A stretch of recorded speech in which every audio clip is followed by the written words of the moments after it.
So what is up, everybody? Time has come to do a review on the CSC RX4. Now this has to come with a little bit of a disclaimer, because I know some hardcore adventure bikers would say the adventure bike is whatever bike you own, but this is like the first bike that I've ever owned that is classified as an adventure bike or adventure touring. I'm not like a professional adventure bike rider. I'm not even a professional motorcycle rider at all. I'm just like one of you guys, just an everyday Joe, I guess. So take it with a disclaimer, but hope that, you know, some of the stuff that I've experienced with it, maybe you guys are looking into it and maybe this will help you out. So we'll get into it. We're going to do the same ratings as we did on the Hawk. I think we'll try to keep it pretty consistent. And again, since this is a dual sport bike, we're going to have an on-road and off-road performance in that segment, for the performance segment. And then at the end of the video, we'll add everything up and we'll give it a score. Start was the first thing that we have, just like we did on the Hawk, is the price. Because it is a little bit more expensive than like a Hawk 250, but it's not as expensive as a BMW or a KTM. Even though that was the case, it was still a little difficult to figure out, you know, how to rate this in terms of price. And then it even got more difficult because Kawasaki just released all the specs and the pricing of the KLR 650, which I think, the way that KLR 650 is priced, it's very competitive. It's right in this market right here. It's going right after the bikes that this bike is in. I think I'm gonna have to give it like an 8 out of 10. Still a really good score in my opinion, because it is, you know, still pretty affordable and parts are still pretty cheap, but that's not that part of the segment. So let's move on to the next one. So just like last time, we're gonna move to performance, and there's an on-road and an off-road performance rating because this is a dual sport. And even though I've modified this bike with an exhaust and tires, I'm going to be reviewing it as if it had the stock tires on it, because these tires do really good off-road, but the stock ones, at least here in Florida where there's lots of beach sand, not so great.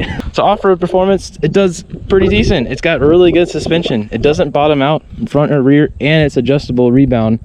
It's fully adjustable, so that makes a huge difference because every rider is going to be a different weight, and you can really dial this thing in to make it very, very comfortable off-road and very, very stable. Tires that it came with obviously aren't that great for off-road in my opinion, but they do work. They just, you know, you're going to be a little bit, it's going to be a little more challenging with those stock tires.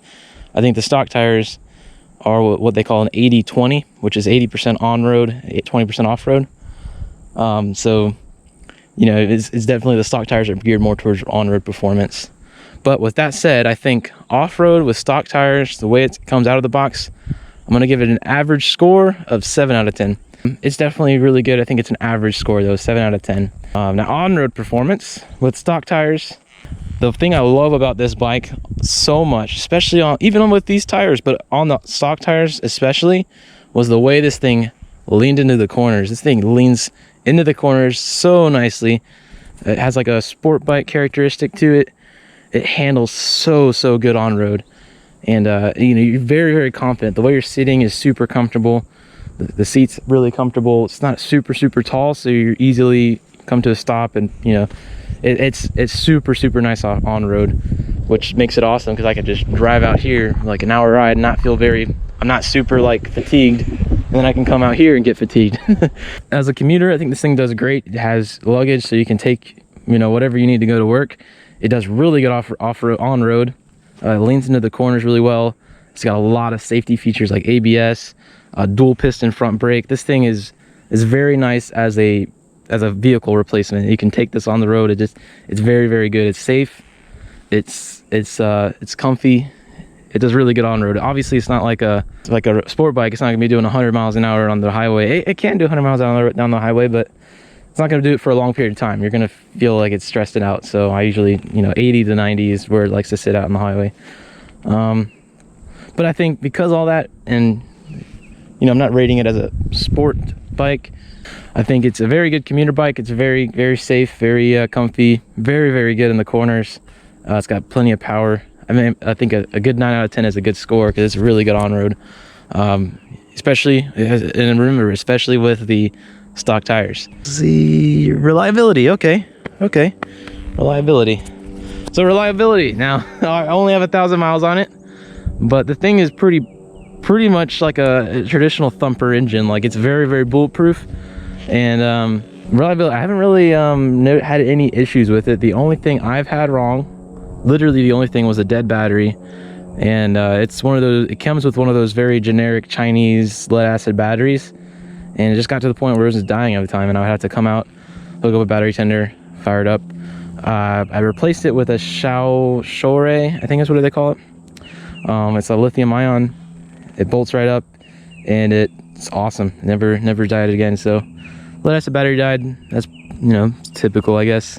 Did that in the Hawk too. I think it doesn't help living in Florida where it's really hot. Those batteries just don't do good in the heat. So other than that, I haven't had any other reliability issues. It is an adventure bike, and if you look on the forums, people get these things above thousands and thousands of miles, and 10,000 miles, 30,000 miles, especially on the RX3, because that's been out a lot longer than this. But people do get it up there in miles, and they're still enjoying their bike. So I think it's a really good engine. It's used in a lot of different platforms all over the Chinese bike market, so the engine's definitely proven.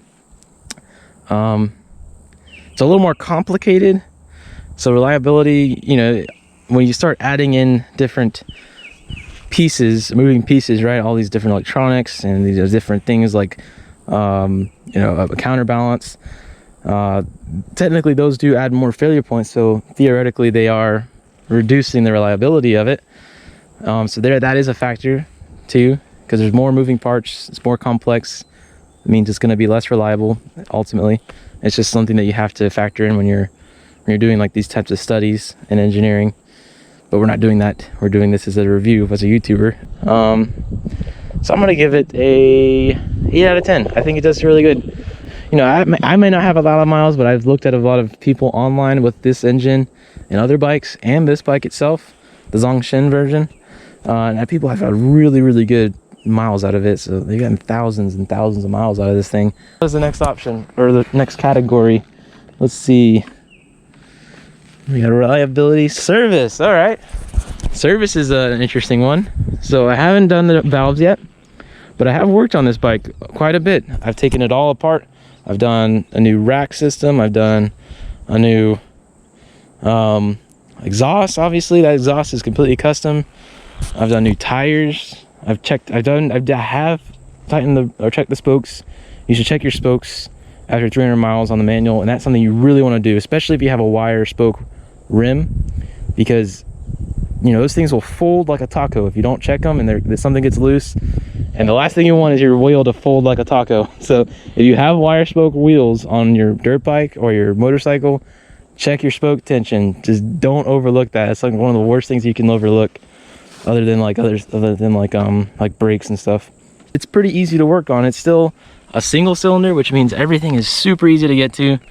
Obviously, like, the valves are going to be a little more difficult because it's it's got this tank in the way, and it is water cooled, so it's got that in the way kind of. So it's a little bit more difficult than like the Hawk 250. The Hawk 250 is super easy to work on. It's like a tractor. But this is still pretty good, pretty easy. It's still accessible. Oil changes are easy to do. Obviously changing tires are easy to do, especially if you have a tubeless tire or tube tire, because you don't have to worry about setting the bead on the tubeless setup. Even the water coolant's really accessible right here. Everything is just electrical is very easy to get to, and there's not much stuff that gets in the way other than like computers and stuff. But so serviceability, I think another average score of right around 7, because it is easy to get to, but it is, and not only that, but the CSC has a lot of really good support for all the service, and they actually encourage their owners to do their own service, which is another big benefit. I'm gonna give it an 8 out of 10. I think just for that. I think they deserve something in terms of customer service, and I think I'll give them that, because I don't really have a rating I don't have a category for customer service. But anyway, yeah, I'm gonna give them an 8 out of 10. I'm gonna let that bump it up a score with their service documentation on their website. That's one thing. I don't have a category for customer service. I'm not rating CSC as a company. I'm rating their bike, or Zongshen's bike, both, I guess. But CSC has really, really good customer service. They're super, super helpful, and they actually watch my videos, which is pretty cool.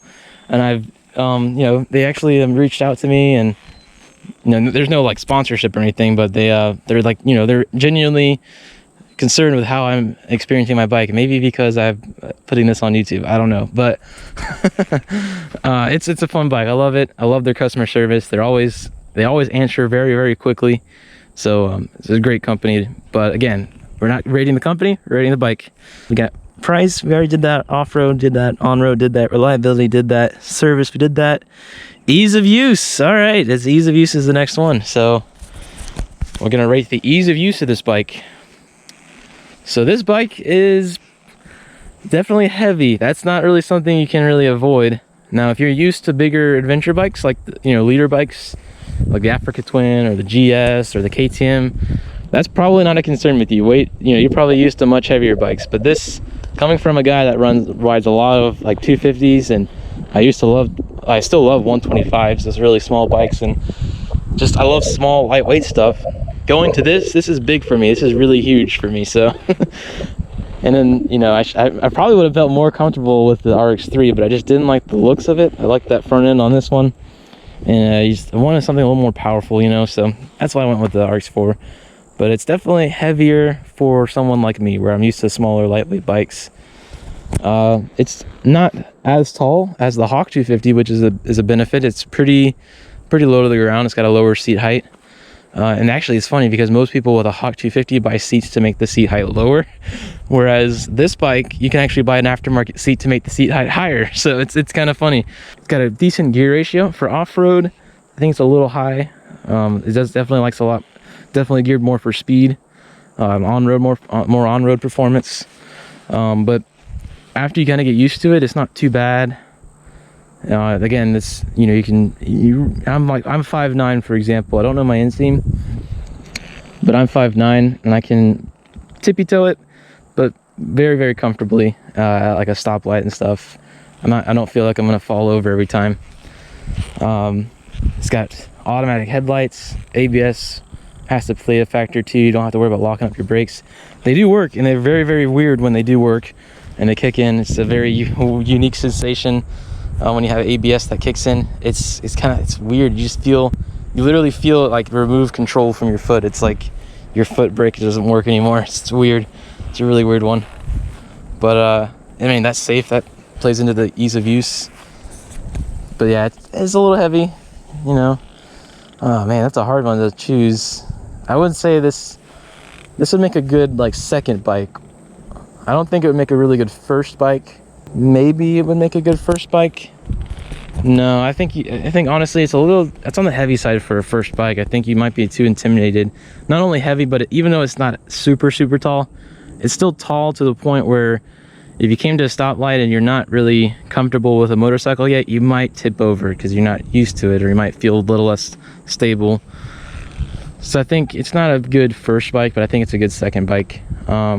I think I'm gonna give it a 6 out of 10. If I give it a high score, people might be like, "Oh, this will be a good first bike," and I don't want them to do that.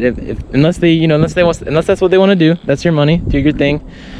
But I think if someone bought this as their first bike, I'm sure if you took your time and really practiced and worked at it, you'd get it right away. But I think if you weren't really comfortable with a motorcycle or even anything on two wheels, I think you might find it a little bit intimidating to approach. So I think I think a 6 out of 10 is a pretty good score. It's another average score. That's kind of the theme of this bike. It's kind of lots of average scores. You know, like I said, it's a Swiss Army knife of a motorcycle. It's kind of good at everything, but not great.